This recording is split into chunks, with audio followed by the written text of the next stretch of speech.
that have struck the U.S. Embassy in Riyadh, resulting in limited fire, and the U.S. has issued a security alert for citizens in Jeddah and Riyadh, ordering them to shelter in places immediately. We have a reaction coming in from the U.S. President Donald Trump to this attack on the U.S. Embassy in Saudi. Listen in.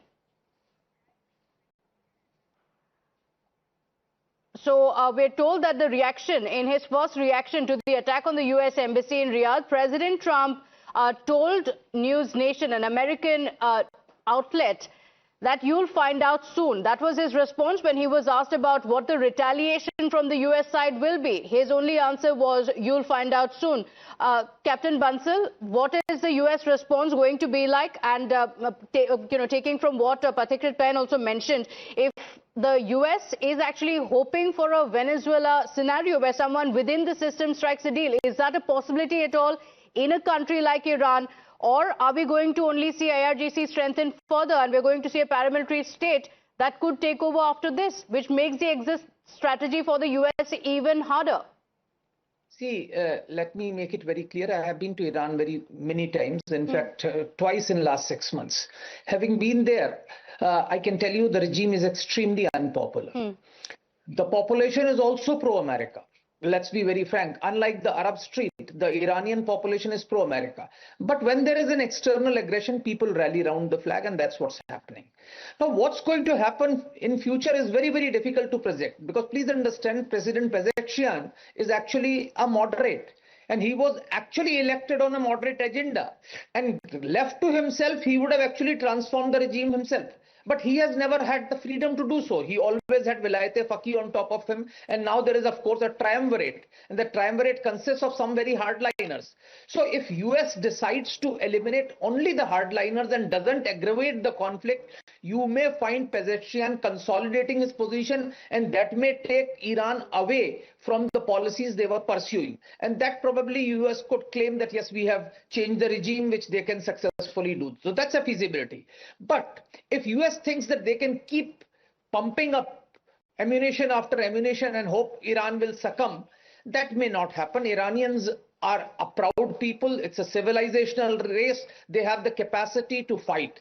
The second part, which we need to understand, is these Persian Gulf monarchies. If they enter the conflict, it's going to be very, very difficult, because please understand, all these monarchies, all the Gulf monarchies, and I'm making no exceptions, except probably UAE, which is actually dominated by expatriate populations, are extremely autocratic and have no popular support as far as war against Iran is concerned.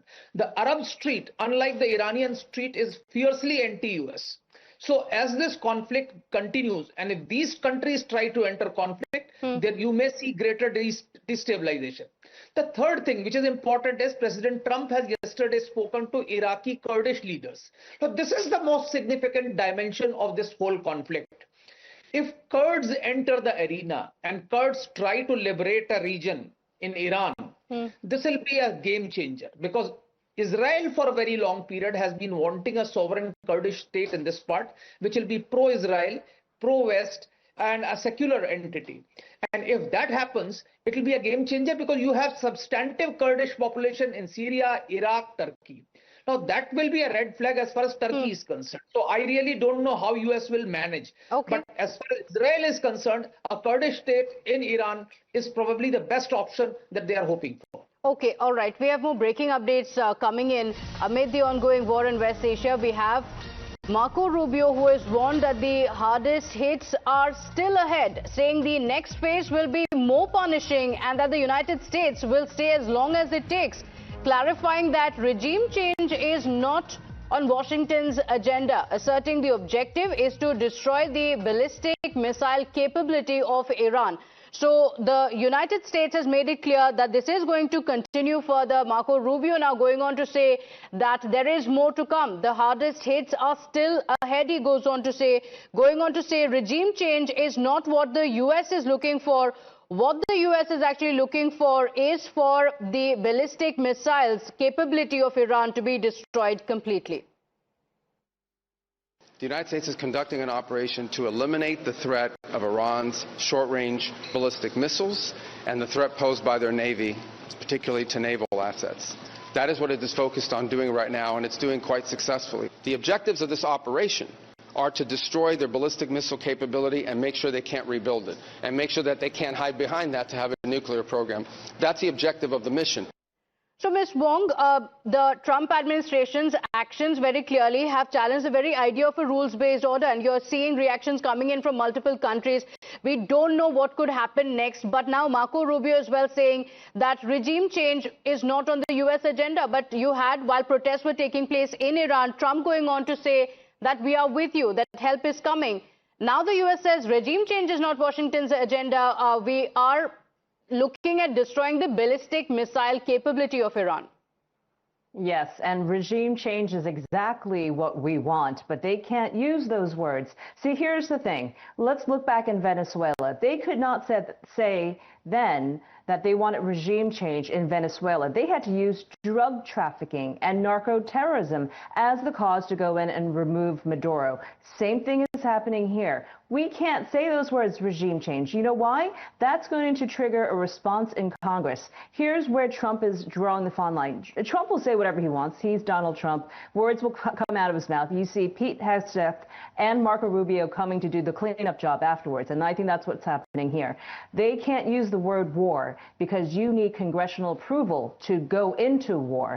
So they're doing a very fine dance of saying, well, we're really here to make sure that Iran does not have a nuclear development program, but they can't actually say we're actually here to save the protesters and get rid of the current regime and all these other things that are on the wish list for America, because that would require going to Congress and asking them for a declaration of war.